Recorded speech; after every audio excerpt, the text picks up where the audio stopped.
हरि ओम. ओम ऐं ह्रीं क्लीं चामुंडायै विच्चे. ओम जगदंबिकायै नमः. व्यासमहर्षी आणि जन्मेजय यांचा संवाद चालूच आहे. वृत्रासुर ही कथा संपल्यानंतर आता त्यांची चर्चा होते की ते सांगतात की तुम्ही जसं कर्म कराल त्यानुसार तुम्हाला फलप्राप्ती होते, देह प्राप्त होतो आणि ते तुम्हाला कुठच्याही प्रकारे भोगावंच लागतं. यादृशं कुरुते कर्म तादृशं फलमाप्नुयात् अवश्यमेव भोक्तव्यं कृतं कर्म शुभाशुभम. शुभाशुभ कर्माचं जे काही फळ असेल ते तुम्हाला नक्कीच भोगावं लागतं. अशा प्रकारे आता व्यास महर्षी त्याला आता एक पुढची कथा सांगणार आहेत, ती आपण ऐकूया. व्यास म्हणाले, फार प्राचीन काळी सूर्यवंशामध्ये त्रिशंकू एक राजा होऊन गेला आणि त्याचा पुत्र हरिश्चंद्र तो एक श्रेष्ठ राजा होता, कारण तो म्हणजे रघुवंशातला होता, रामचंद्रांचा पूर्वज होता. राजा संतानहीन होतो आणि म्हणून पुत्र गमनेसाठी म्हणून एक असा विचित्र यज्ञ करतो. तो नरमेध नावाचा यज्ञ करायचं ठरवतो आणि त्याप्रमाणे तो वरुण देवा म्हणजे ज्याला आपण नवस म्हणतो तसा तो वरुण देवाला नवस करतो की मला जर का मुलगा झाला तर तो मी नरमेध यज्ञ करीन. नरमेध म्हणजे काय, तर त्या यज्ञामध्ये नराला बळी द्यायचा, म्हणजे जसा पशुला बळी दिला जातो तसा या मनुष्य प्राण्याला बळी द्यायचा आहे. आणि अशा झाल्यामुळे वरुण देव प्रसन्न झाला आणि त्याची काही यथावकाश त्याची पत्नी आहे ती गरोदर राहिली आणि तिला मुलगा झाला आणि मुलगा अतिशय सुरेख, सगळं व्यवस्थित होतं. मुलाचं सगळं जातकर्म वगैरे त्याने केलं आणि मग त्याला खूप आनंद झाला आणि सगळ्यांना जन्मोत्सव केला, दान तपो जे काय होतं ते सगळं त्यांनी केलं. आणि मग एक दिवशी वरुण देव प्रत्यक्ष तिथे आला ब्राह्मणाच्या वेशामध्ये आणि राजा हरिश्चंद्राला म्हणाला की मी वरुण आहे राजा, तू मला बलिपशु म्हणून कबूल केलं होतं, तसं तुझा पुत्राचाच तू बलिपशु देणार आहेस आणि म्हणून तू आता तो यज्ञ कर आणि तुझं नाव तू राख. तेव्हा राजा जरा हडबडतो, घाबरतो आणि प्रत्यक्ष जरी आपण म्हणून आपण बऱ्याचदा म्हणतो बघा की नवस करू नका, जे तुमच्या नशिबात असेल तेच होणार आहे आणि नवस केल्यामुळे फलप्राप्ती होईल, परंतु कर्माची त्याच्यामुळे शुद्धी होत नाही, त्यामुळे ते कर्म परत भोगावंच लागतं. मुलगा आता याला झालेला आहे पण त्यांनी नरमेध यज्ञ सांगितल्यामुळे आता त्याला तो नरबळी देण्याची गरज आहे. तर तो त्याला थोडं लांगून चालन करतो त्याच्यावर आणि त्याला सांगतो की जरा हे एक महिनाभर निघून जाऊ दे. त्याच्यानंतर परत वरुण देव येतो आणि मग वरुण देव परत तेच सांगतो, ब्राह्मणाचा वेश घेतो आणि परत येतो आणि मग तो सांगतो की नाही हळूहळू तो जरा आता मोठा झाला, तो बसण्यासारखा होते, तो बसण्यासारखा झाला की मी यज्ञ करेन. मग तो ठीक आहे म्हणतो आणि पुढे जातो आणि बघता बघता तो रोहित आहे तर तो बऱ्यापैकी मोठा होतो की आता तो उठतो बसतो चालू फिरू शकतोय आणि मग म्हणून मग परत तो राजाकडे येतो वरुण देव आणि विचारतो की आता तू मला तुझा मुलगा देणार होतास तू दे. तर परत त्यांनी तसंच त्याला ओढवून लावतं आणि मग मात्र तो सांगतो की पुढच्या वेळेस जेव्हा मी येईन तेव्हा मी नक्कीच तुला शाप देईन. आणि मग अशा प्रकारे तो जो रोहित आहे तर मग त्याला ते कळतं हळूहळू नंतर की माझ्या वडिलांनी राजा हरिश्चंद्राने मलाच द्यायचं, म्हणजे मलाच त्या बळी द्यायचं ठरवलेलं आहे. तर त्याच्यामुळे तो ऐकतो आणि प्रत्येकाला आपली जान प्यारी आहे म्हणून तो पटकन त्या राजवाड्यातून पळून जातो आणि पर्वताच्या गुफेमध्ये जाऊन तो राहतो. आणि मग नंतर परत वरुण देव यज्ञाच्या अभिलेषाने परत राजाकडे येतो. तेव्हा राजा हरिश्चंद्राला पाहतो आणि मग राजा हरिश्चंद्र सांगतो की अरे मी काय सांगू तुला की माझा मुलगाच इथून पळून गेलेला, माझा मुलगाच मला सापडत नाही. आता मात्र वरुण देव अतिशय क्रुद्ध होतो आणि तो राजाला शाप देतो की तू कपटी आहेस, तू मला धोका दिलेला आहेस, त्याच्यामुळे तुझ्या शरीराला, कारण तो जलचरांचा अधिपती आहे वरुण देव आणि म्हणून तो सांगतो की तुझ्या शरीरामध्ये आता जलोदर नावाचा तुला रोग येईल आणि त्या रोगाने तू इतका पेडून जाशील की काही विचारू नको. आणि मग अशा प्रकारे खरोखरच पुढे राजा हरिश्चंद्र जलोदराने अतिशय पीडित होतो आणि हे अतिशय त्याला दुःख होतं. आणि मग पुढे काय होतं एक दिवशी एक राज्यामधला एक माणूस असतो, तो त्या पर्वत गुंफेमध्ये रोहिताला मिळतो आणि तो रोहिताला सांगतो की तुझ्यासारखा मुलगा काय कामाचा, जो वडिलांना दुःख देतो आणि तू म्हणजे पर्वतामध्ये लपून बसलेला आहेस. पुत्र कसा पाहिजे की जो आपल्याला पित्याला सगळ्या दुःखातून सोडवेल. आणि म्हणून हे सगळं ऐकल्यानंतर म्हणजे रोहितालाही पटतं ते की आपण बरोबर केलेलं नाही आहे. तर त्याच्यामुळे तो राजाकडे म्हणजे परत महालामध्ये जायचा विचार करतो. म्हणून तो निघतो. परंतु काय होतं, नेहमीप्रमाणे इंद्र आडवा येतो आणि मग इंद्र त्याला सांगतो की पूर्व काळामध्ये प्राचीन काळी वरुण देवाला त्यांनी प्रतिज्ञा केली होती की मला मुलगा होते आणि माझ्या मुलालाच मी तुला यज्ञ पशु बनवून यज्ञ करेन. आणि त्यामुळे एक लक्षात ठेव की तू गेलास की हा जो राजा आहे तो इतका पीडित झालेला आहे, जलोदर त्याला झालेला आहे आणि त्यामुळे तो नक्कीच तुझा यज्ञामध्ये तुला बळी देईल. हे ऐकल्यानंतर रोहिताच्या लगेच मनातले विचार बदलतात, कारण माहेश्वरीच्या मायेने तो मोहित होऊन जातो आणि म्हणून तो परत उलटा फिरतो. आणि जेव्हा परत हे सगळं ऐकतो आणि मग परत रोहिताला परत वाटतं की नाही आपण जायला पाहिजे. आणि म्हणून जेव्हा रोहित वडिलांकडे जायचा प्रयत्न करतो राजा हरिश्चंद्राकडे, तेव्हा मध्ये हा इंद्र येतोच आणि त्याला परतवून लावतो. आता राजा हरिश्चंद्राला अतिशय दुःख, तू काही करू शकत नाही, बसू शकत नाही, उठू शकत नाही. म्हणून तो वसिष्ठ त्याचे जे गुरु आहेत, पुरोहित आहे, तर त्यांना बोलवतो आणि विचारतो की काय करायला पाहिजे. तर या रोगनाश करण्यासाठी दुसरा काही उपाय नाही का. तेव्हा वसिष्ठ म्हणतात की धर्मशास्त्रामध्ये 13 प्रकारचे पुत्र सांगितलेले आहेत की त्याच्यामुळे तू ह्याच्यातून मोकळा होऊ शकशील. आणि म्हणून तू असं कर की कुठलं तरी ब्राह्मणाचं एखादं एक छान मूल घेऊन ये, म्हणजे एखादा मुलगा घेऊन ये आणि तो मागेल तितकं त्याला धन दे. आणि त्यामुळे तो लोभी पिता जो आहे तो आपल्याला पुत्राला तुझ्याकडे देऊन टाकेल आणि त्याच्यामुळे तुझा यज्ञ संपन्न होईल. आणि म्हणून मग राजा आता मंत्र्यांना सांगतो की तुम्ही जा पहिल्यांदा आणि जिथे तिथे चौकशी करा की कोणी असं आहे का.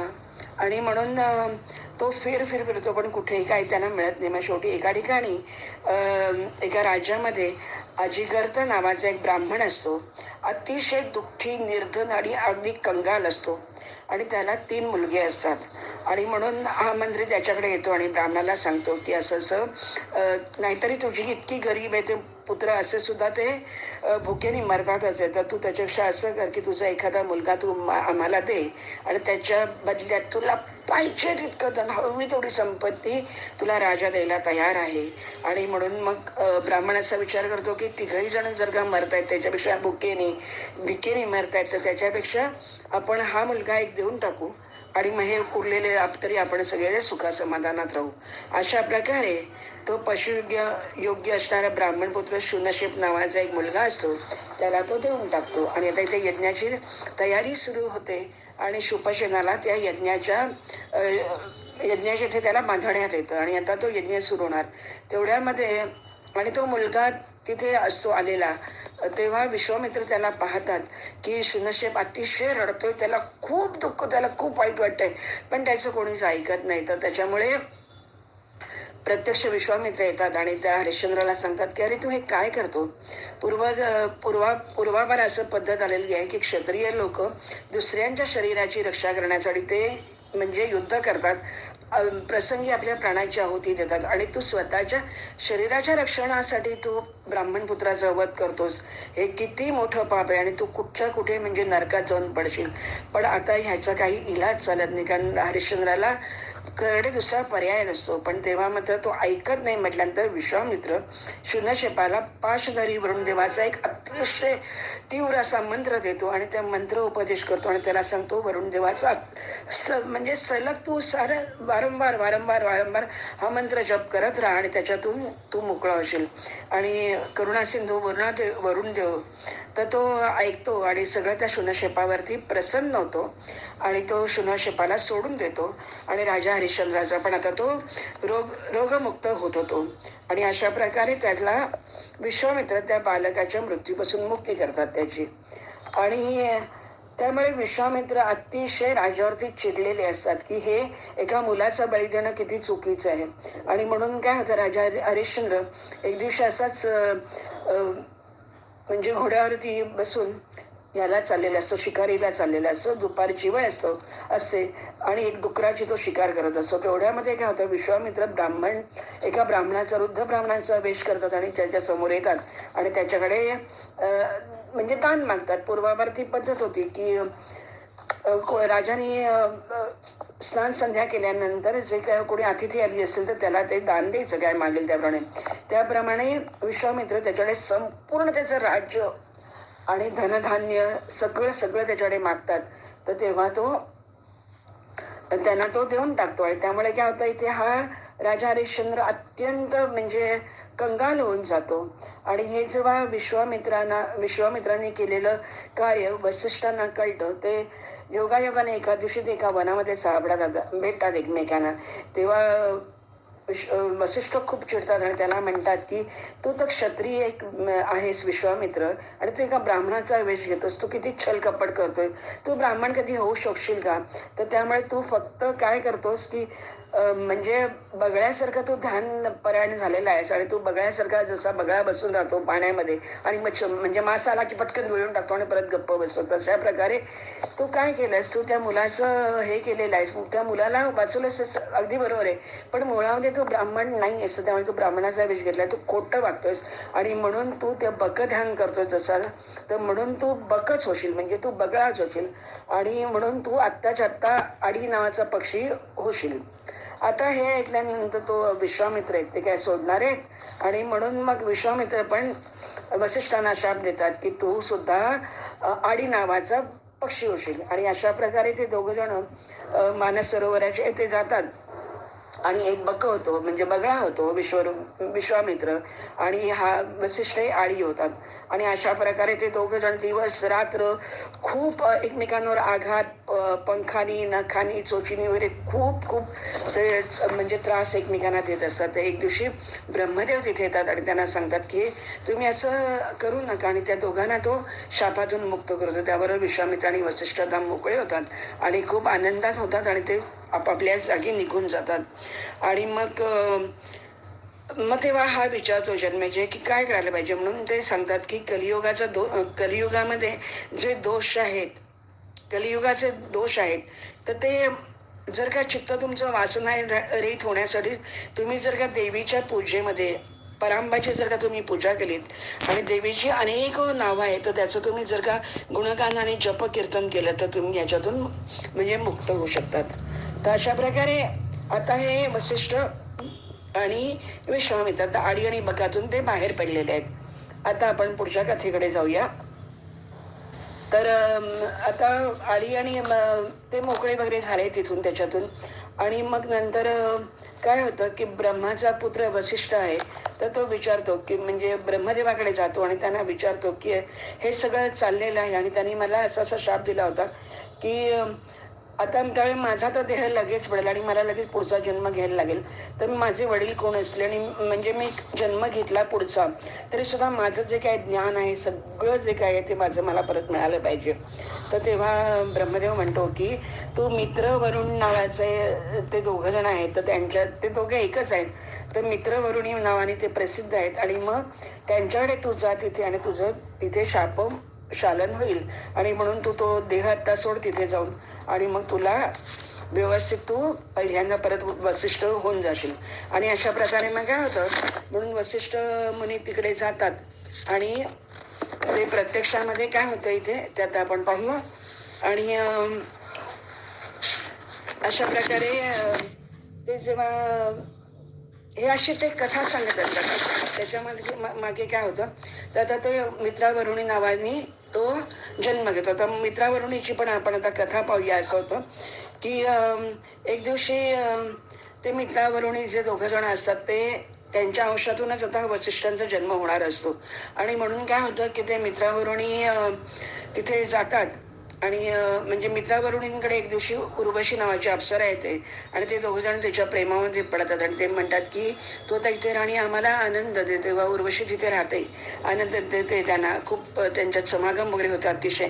आणि मग एक दिवशी अचानक एका कुंभामध्ये मित्र आणि वरुणाचं म्हणजे वीर्यस्खलन होतं आणि त्याच्यातून अगस्त्य ऋषी आणि वसिष्ठ ऋषी बाहेर येतात.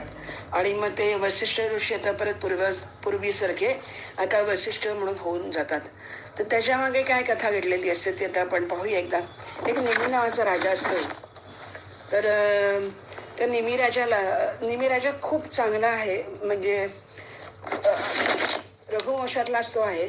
आणि तो एकदा असं म्हणजे इक्ष्वाकू वंशातला तो आहे. आणि तो ठरवतो की त्याला ब्राह्मणांविषयी खूप प्रेम असतं. आणि मग ब्राह्मणांसाठी तो एक नगर, जयंतपूर नावाचं एक नगर वगैरे बसवतो आणि तिथे त्यांना ठेवतो. सगळ्यांना खूप आनंद देतो. आणि म्हणून तो एक दिवशी ठरवतो की आपण एक खूप मोठा यज्ञ करू आणि प्रचूर दक्षिणा देऊया त्या सगळ्या ब्राह्मणांना. आणि म्हणून तो मोठा म्हणजे अनेको वर्ष चालणारा यज्ञ करायचं ठरवतो. म्हणून तो सर्व ऋषींना बोलावतो. अंगिरा, भृगु, वामदेव, गौतम, वसिष्ठ, पुलस्त्य, रुचिक, सर्व ऋषींना तो बोलावतो, आमंत्रण करतो, यज्ञाची सामुग्री वगैरे तयार करतो. आणि तो निर्भीडपणे वसिष्ठांना बोलवायला जातो आणि त्यांना सांगतो की तुम्ही तर राजपुरोहित आहात, त्यामुळे मी ही जी भगवतीची, जगदंबेची आराधना करणार आहे, तिला प्रसन्न करून घेणार आणि मुक्तीसाठी मला हा यज्ञ करायचे, तर तेव्हा तुम्ही माझे पुरोहित व्हा. तर नेहमीची ही वार्ता ऐकल्यानंतर वसिष्ठ मुनी म्हणतात की हे बरोबर आहे तुझं, मी तुझा राजपुरोहित आहे, पण मी आधीच इंद्राकडे बांधला गेलेला आहे, कारण इंद्राने सुद्धा एक मोठा यज्ञ करायचा ठरवलाय आणि त्यांनी पण पराशक्ती परांबेच्या प्रीत्यर्थच यज्ञ करायचं ठरवलंय. तर मी आता असं करतो की मी आता ठरवलंय त्यानुसार मी इंद्राकडे जातो, तिकडचा यज्ञ संपन्न झाला की मी तुझ्याकडे येतो, तोपर्यंत तू ही सगळी साधन सामुग्री म्हणजे जतन करून ठेव. तर राजाने मी विचार करतो की कसं शक्य आहे ना की इतके काळ आता सगळी त्याची तयारी झाली आणि असं करून वसिष्ठ निघून जातात. म्हणून राजाने मी काय करतो, गौतम ऋषींना ऋत्विक म्हणून ठेवतो, म्हणजे बोलावतो आणि सर्व सुंदर यज्ञ त्याचा चालू राहतो. आणि मी इकडे काय होतो, इंद्राकडचा 500 वर्षाचा यज्ञ संपल्यानंतर वसिष्ठ मुनी आपल्या राजाकडे म्हणजे आपल्या यजमानाकडे येतात आणि तो बघतो तर राजा झोपलेला आहे, म्हणजे गाढ निद्रा झाली, म्हणून सेवक त्याला काही उठवत नाही. आणि मग जेव्हा वसिष्ठांना कळतं की त्यांना खूप राग येतो की मला न सांगता येईन यज्ञ केला आणि आता मी भेटायला आलोय तर हा झोपून गेला, आणि म्हणून अतिशय चिडतात आणि त्याला राजाला शाप देतात की हे मूर्ख, तू पार्थिव आहेस, म्हणजे तू हे असा तुझा देह जो झोपलेला आहे तू देह पडूनच जाईल तुझा, आणि तुझा आत्ताच्या आत्ता तुझं शरीर नष्ट होऊन जाईल आणि तू विदेही होऊन जाशील. आणि हा शाप ऐकल्यानंतर मात्र ते सगळे त्याचे जे रक्षक असतात ते त्याला बोलवायला जातात. आणि मग हा येतो नेहमी बाहेर वगैरे, आणि मग तो सांगतो की तू तर साक्षात ब्रह्माजीचा पुत्र आहात, तुम्ही वेदांगाचा श्रेष्ठ ज्ञाता तुम्ही असून तुम्ही इतकं मला शाप देतात, काय तर तुमचीच चूक आहे आणि तुम्ही मला शाप देत, खरं म्हणजे तुम्ही राजपुरोहित असल्यामुळे तुम्ही आमच्याकडे यज्ञ करायला पाहिजे होता, तरी सुद्धा मी यज्ञ माझा चालून घेतला. तर त्यामुळे मीच तुम्हाला शाप देतो, कारण असं जे तुम्ही क्रोध करता त्यामुळे चांडाळापेक्षा सुद्धा अत्यंत वाईट कृत्य तुम्ही आता केलेलं आहे मला देऊन, म्हणून मीही तुम्हाला शाप देतो की तुमचाही देह नष्ट होईल. आणि राजाने असा शाप दिल्यानंतर आता मात्र वसिष्ठांना भीती वाटते आणि म्हणून ते तिथे जातात. आणि मग ते मित्रावरुणीचं आपण जे वर्णन आता मी केलं होतं त्यानुसार ते दैववशामध्ये ते आवरण रहित होतात. आणि मग त्याच्यातून त्या कुंभातून अगस्त्य आणि वसिष्ठ येतात आणि मग पुढे परत ते तसेच होतात की राजपुरोहितच होतात वसिष्ठ, म्हणजे रघुवंशाचे. आणि आता मात्र काय होतं इकडे गंमत की निमीचा तर आता यज्ञ थांबलेला आहे, म्हणून मग इतर म्हणजे ऋत्विक करण्याचा देह नष्ट होणार आहे ना आता, म्हणजे आणि म्हणून ते असे विचार करतात. म्हणून ते निरनिराळी मंत्र, जप, जाप्य, माल्य, गंध, वनस्पती वगैरे असं तयार करतात आणि ते ऋषीमुनी त्या निमीच्या देहाजवळ ठेवतात आणि त्यामुळे त्याचा श्वास राहतो आणि तो एकदाचा यज्ञ पार पडतो. मग तेव्हा सर्व देवता त्याच्याकडे येतात आणि निमी राजाला विचारतात की तुला काय पाहिजे, तो इच्छित वर मागून घे, कारण तुझ्या यज्ञावर आम्ही प्रसन्न झालोय, तुला देव शरीर, मनुष्य शरीर किंवा तुझ्या मनात जी काही इच्छा आहे ती तू माग आणि ती तुला आम्ही देऊ. कारण आता तुझा जो वसिष्ठ मुनी होते ते सुद्धा आता मर्त्य लोकातून सुखपूर्वक आता ते व्यवस्थित म्हणजे आनंदात आहेत, विचरण करत आहेत. आणि म्हणून मग तेव्हा नेहमी म्हणतो की मी तुम्हाला खरं सांगू का की मला तर आता कुठल्याही देहामध्ये राहण्याची इच्छा असेल, मला देहच नकोय.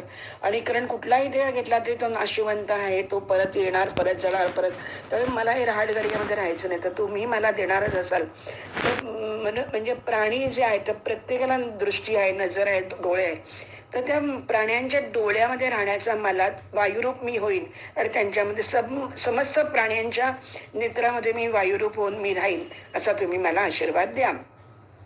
तर त्याबरोबर ते सांगतात की तू ही भगवती कल्याणी जी आहे, आपली कल्याणकारिणी भगवती परांबा, तू तिची साधना कर आणि मग ती तुझ्यावरती प्रसन्न होईल. आणि त्यानुसार हे सगळेजण आता तिची आराधना करतात आणि प्रत्यक्ष देवी साक्षात दर्शन देते आणि ती सांगते की तुला काय हवंय ते माग. तेव्हा तो म्हणतो की मला विमल ज्ञान दे आणि मला मोक्ष प्राप्त झाला पाहिजे. आणि जर का मोक्ष नाही मिळणार असेल तर मात्र तू मला एक कर की समस्त प्राण्यांच्या नेत्रामध्ये मी कायम राहीन वायुरूपामध्ये. तर तेव्हा ती जगदंबा म्हणते की तुझा अजून खूप प्रारब्ध शेष आहे, तर त्याच्यामुळे तुला आत्ता काही काळासाठी तरी तू म्हणजे सर्व प्राण्यांच्या नेत्रामध्ये तुझा निवास होईल. आणि अशा प्रकारे आपण पाहतो की आपल्या नेत्रांना ज्या पापण्या असतात तर त्या पापड्यामध्ये उघडझाप करण्याची जी शक्ती आहे, आपण म्हणतो ना की मनुष्याचे डोळे बघितले जातात आणि जर का ती पापड्या हलत नाहीत वगैरे असं दिसलं तर तो मनुष्य गेला असं आपण म्हणतो. म्हणजे तर तशा प्रकारचा हा निमी राजा जो आहे तो आता तो म्हणजे पापड्या बनून राहतो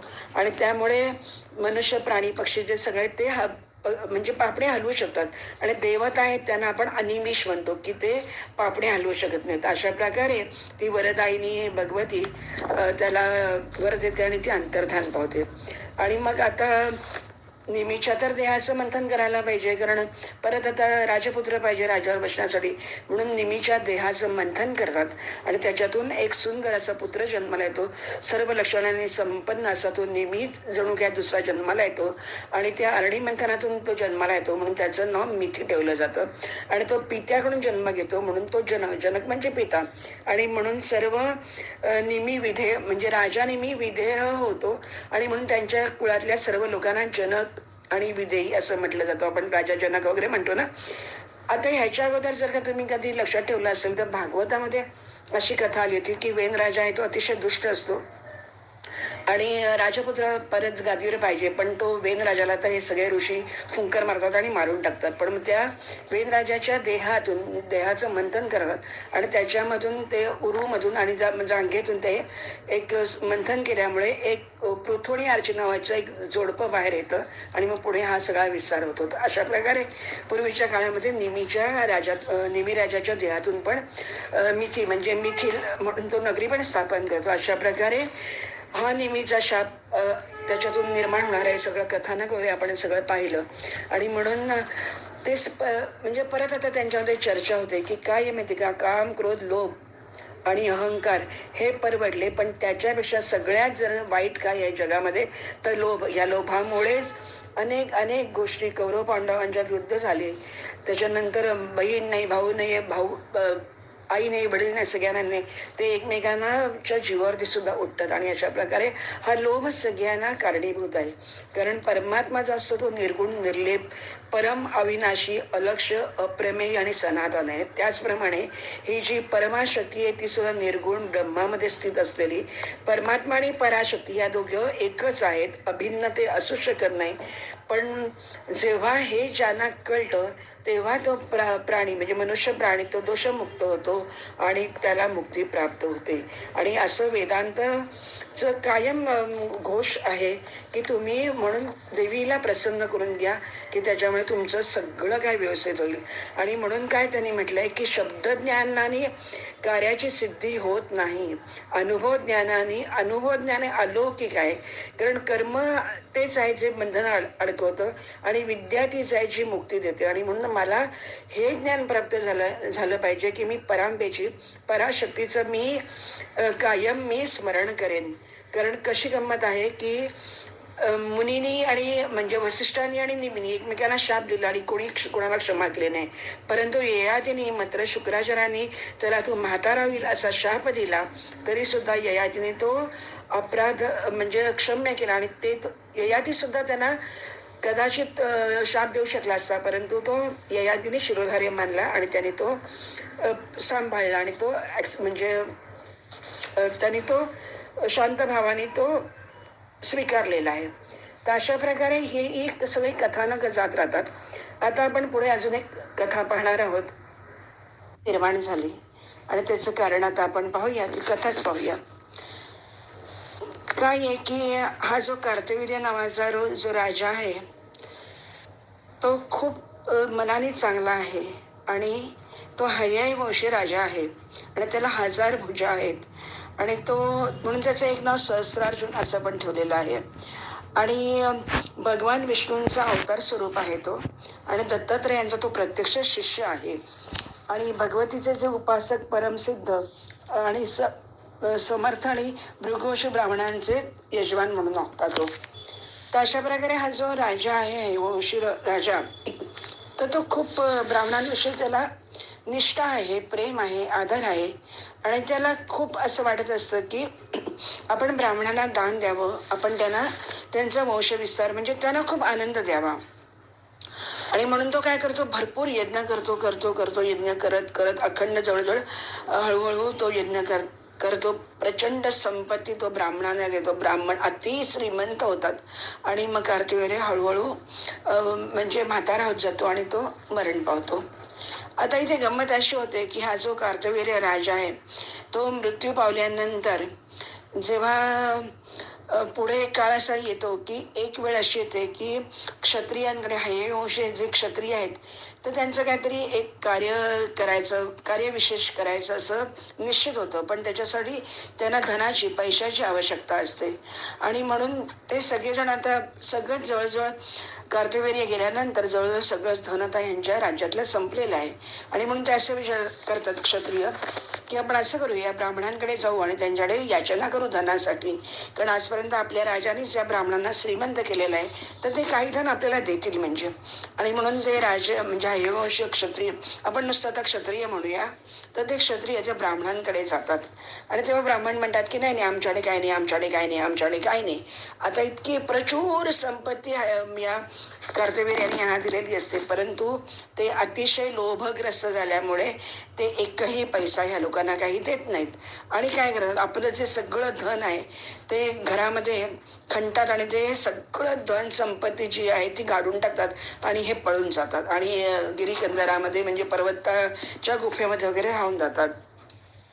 हयवंशी राजानं क्षत्रियांना अतिशय पैशाची गरज आहे आणि म्हणून ते नको असणारे कृत्य सुद्धा ते करतात आणि म्हणून ते काय करतात की तिथे जे काही थोडेफार ब्राह्मण उरलेले असतात त्यातून सुद्धा तर ते त्यांना धाकधपटशा करतात वगैरे आणि त्यांच्याकडून धन काढून घेतात.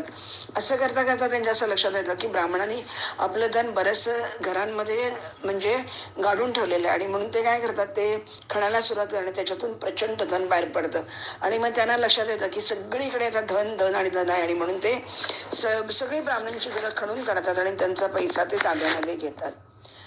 एवढं करून पण ते थांबत नाहीत आणि मग त्यांना असं वाटतं की आता आपण असं करूया, ब्राह्मणांना नष्टच करून टाकूया आणि म्हणून मग ते काय करतात, ते ब्राह्मणांच्या मागे जातात. जिथे कुठे गिरीकंदरामध्ये पर्वताच्या गुफामध्ये जिथे जिथे कुठे ब्राह्मण वस्ती दिसेल तिथे तिथे लोक जातात आणि ते असं ठरवतात की यांना आपण नष्ट करायचं. मग ते बायका नाही म्हणजे मुली नाही, नंतर गर्भवती स्त्रियाने कोणालाही बघत नाही, ते धरपकड करतात आणि प्रत्येकाला नष्ट काही करून ते काही जणींचा तर गर्भपातही होतो अशाने. असं सगळं चाललेलं आहे आणि म्हणून त्यांना प्रश्न पडतो की आता काय करायचं ब्राह्मणांना आणि म्हणून ते सगळेजण पळतात. तेव्हा ते म्हणतात की तुम्ही इतकं छळ कपट आमच्यावरती केलं आणि ब्राह्मणांना तुम्ही इतका आम्हाला त्रास दिलेला आहे आणि म्हणून तुमचं धन तर आम्ही घेणारच, कारण ते मुळचं आमचंच आहे, धन तर आम्ही घेणार आणि त्याच्या पुढे तुम्हाला कोणालाही सुखाने जगू देणार नाही, कारण तुम्ही सुद्धा ठग आहात, बकवृत्ती पाखंडी आहात, खोटारडे आहात आणि म्हणून तुम्हाला आम्ही आता काहीही यज्ञ काहीही तुम्हाला आता करायला ह्याच्यापुढे तर देणारच नाही आणि तुम्हाला असंच आम्ही त्रास देऊ, असं सगळं चाललेलं असतं. आणि म्हणून कशी गंमत आहे की हा क्रोध अतिशय वाईट आहे आणि क्रोधापेक्षा सुद्धा लोभ अत्यंत वाईट आहे, असं आपण मगाशी एकदा पाहिलं होतं की लोभामुळे काय काय होऊ शकतं. तर मग त्यांनी जवळजवळ सर्व ब्राह्मणांना त्यांनी हळूहळू करून मारून टाकलेले असतात. पण गंमत अशी होते की एक काही स्त्री असतात त्याही अशाच पळत असतात आणि मग त्या एका ठिकाणी हिमालय पर्वतावर येऊन थांबतात आणि गौरीची प्रतिमा तिथे एका नदीच्या ठिकाणी नदीच्या काठी एक गौरीची म्हणजे पार्वतीची प्रतिमा म्हणजे मातेची प्रतिमा निर्माण म्हणजे तयार करतात आणि तिची उपासना करतात. ते आज हरताळकाच आहे. आपल्याला माहिती आहे की पार्वतीची उपासना अतिशय महत्वाची आहे, कारण तिने शिवशंकर आपल्याला पती पाहिजेत आणि म्हणून तिने उपासना केलेली आहे. तर अशा प्रकारे ह्या पण सर्वजणी ज्या स्त्रिया आहेत त्या जगदंबेची उपासना करतात आणि म्हणून ते भगवती प्रसन्न होते त्यांच्यावरती, कारण ती पाहतच असते काय काय चाललेलं आहे म्हणून. आणि मग ती सांगते की तुमच्यातली एक तुमच्या ज्या सगळ्या स्त्रिया आहेत त्यातली एक स्त्री आहे ती अतिशय शक्तिमान अशा एका मुलाला जन्म देईल, कारण तो माझाच अंशभूत असेल आणि तो तुमचं जे काही इच्छित कार्य आहे ते तुमचं पूर्ण होईल, तुम्ही काही काळजी करू नका. आणि असं म्हणून ती परांबा आदिशक्ती निघून जाते. आणि इकडे एक खरोखर सर्व स्त्रियांमध्ये एक चतुर कामिनी असते आणि ती अतिशय घाबरलेली असते आणि ती वंशवृद्धीच्या हेतूने ती काय करते, तिचा जो गर्भ असतो तो तिच्या जांघेमध्ये ती गर्भ स्थापन करते आणि अशी अनेक वर्ष निघूनच जातात आणि ती गर्भ स्थापन करून ठेवते. आणि मग नंतर जसा जसा तो गर्भ मोठा होतो तसं तसं ती तेजपुंज दिसतं आणि त्यामुळे या परत क्षत्रियांच्या लक्षात येतं की नाही आता परत अजून एक ब्राह्मण जन्माला येईल आणि म्हणून तिला आत्ताच मारून टाकलं पाहिजे, तो गर्भपात केला पाहिजे. आणि म्हणून ते तिच्या मागे धावतात ती धावते, हे धावतात, ती धावते. ती अतिशय गर्भगळ अत्यंत घाबरून थरथर कापत असते आणि हे लोक तिथे तिच्या जवळ येतात आणि तिला ते मारणार. तेवढ्यामध्ये गर्भस्थ शिशू जे आहे त्याचे पालक आहे तो अतिशय चिडतो, संतापतो, रागावतो आणि त्याच्या तेजातून ते क्षत्रियांचं जे सगळं नेत्रज्योती आहे ते तो हरण करून घेतो, म्हणजे त्यांना दृष्टीहीन करतो. कारण तो सूर्यासारखा तेजस्वी पण तो देवीच्या म्हणजे आशीर्वादातून आलेला आहे आणि त्यामुळे ते बालक आहे ते सर्वांना दृष्टीहीन करून टाकतो. आणि त्यामुळे आता यांची इतकी अवस्था कठीण होते, त्यांना काही इव्हन ती जी कोण बाई आहे ती सुद्धा त्यांना दिसत नाही शोधे.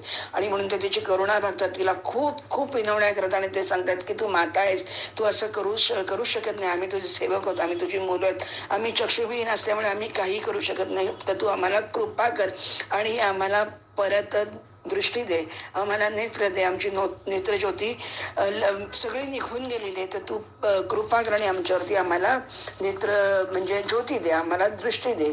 तर तेव्हा ती सांगते की अरे पण मी यातलं काहीच केलेलं नाहीये, कारण मी तर तुमच्या सर्वांच्या भीतीने फक्त मी माझं जे बाळ होतं ते माझ्या अंगेमध्ये ठेवून दिलं आणि मी त्याला फक्त वाढवत राहिले. आणि त्याला जेव्हा कळलं की तुम्ही सगळेजण या भृगुवंश तुम्ही नष्ट करायला निघालात, तेव्हा देवीच्या कृपा प्रसादाने हे बाळ जन्माला आलेलं आहे. आणि म्हणून ते बाळ, त्या बाळाची जर का तुम्ही क्षमा त्याने केली, तुम्ही जर का त्याची म्हणजे आपण ज्याला म्हणतो तुम्ही त्याला जर का शरण गेलात तर ते बालक जर का काही करू शकलं तर तुम्ही तुमचं नशीब.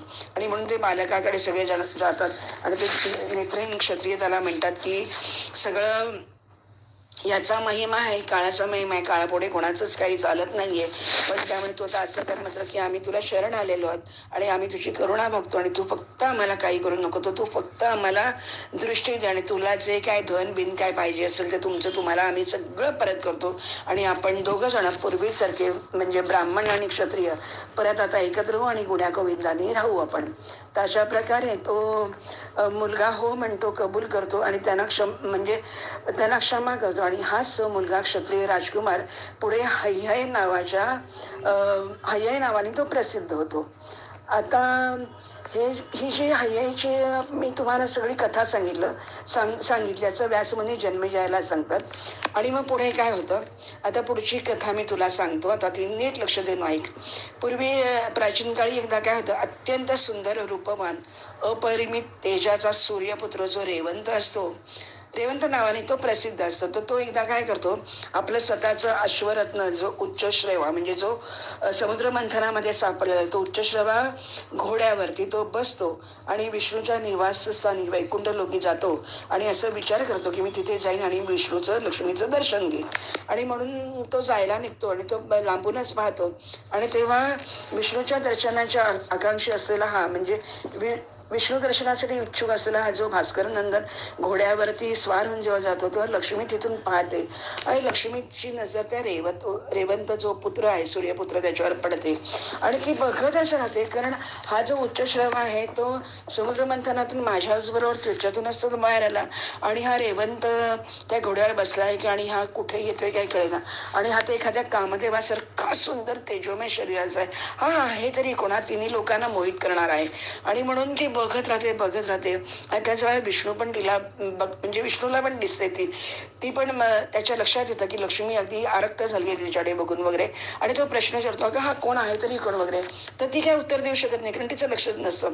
तर तेव्हा खूप चिडतो विष्णू आणि विचारतो तिला लक्ष्मीला की तू कायमच सगळीकडे पटकन रमणारी आहेस आणि मग तुझं एक नाव रम आहे आणि तू अतिशय चंचल, म्हणजे इतर सर्व बायका जशा चंचल असतात तशी तू लक्ष्मी सुद्धा अतिशय चंचल आहेस आणि म्हणून तुझं एक नाव रमा आणि दुसरं नाव तुझं चला आहे आणि मी आता तू हा साधा घोडा काय बघितलास आणि त्या घोड्याला बघून तू सगळं विसरलीस. मी तुझ्याशी बोलतोय, मी तुझा पती आहे, तुला हाक मारतोय, तुला विचारतो तरी तू काही लक्ष देत नाही आणि म्हणून आता मी तुला शाप देतो की त्या घोड्याच्या प्रेमा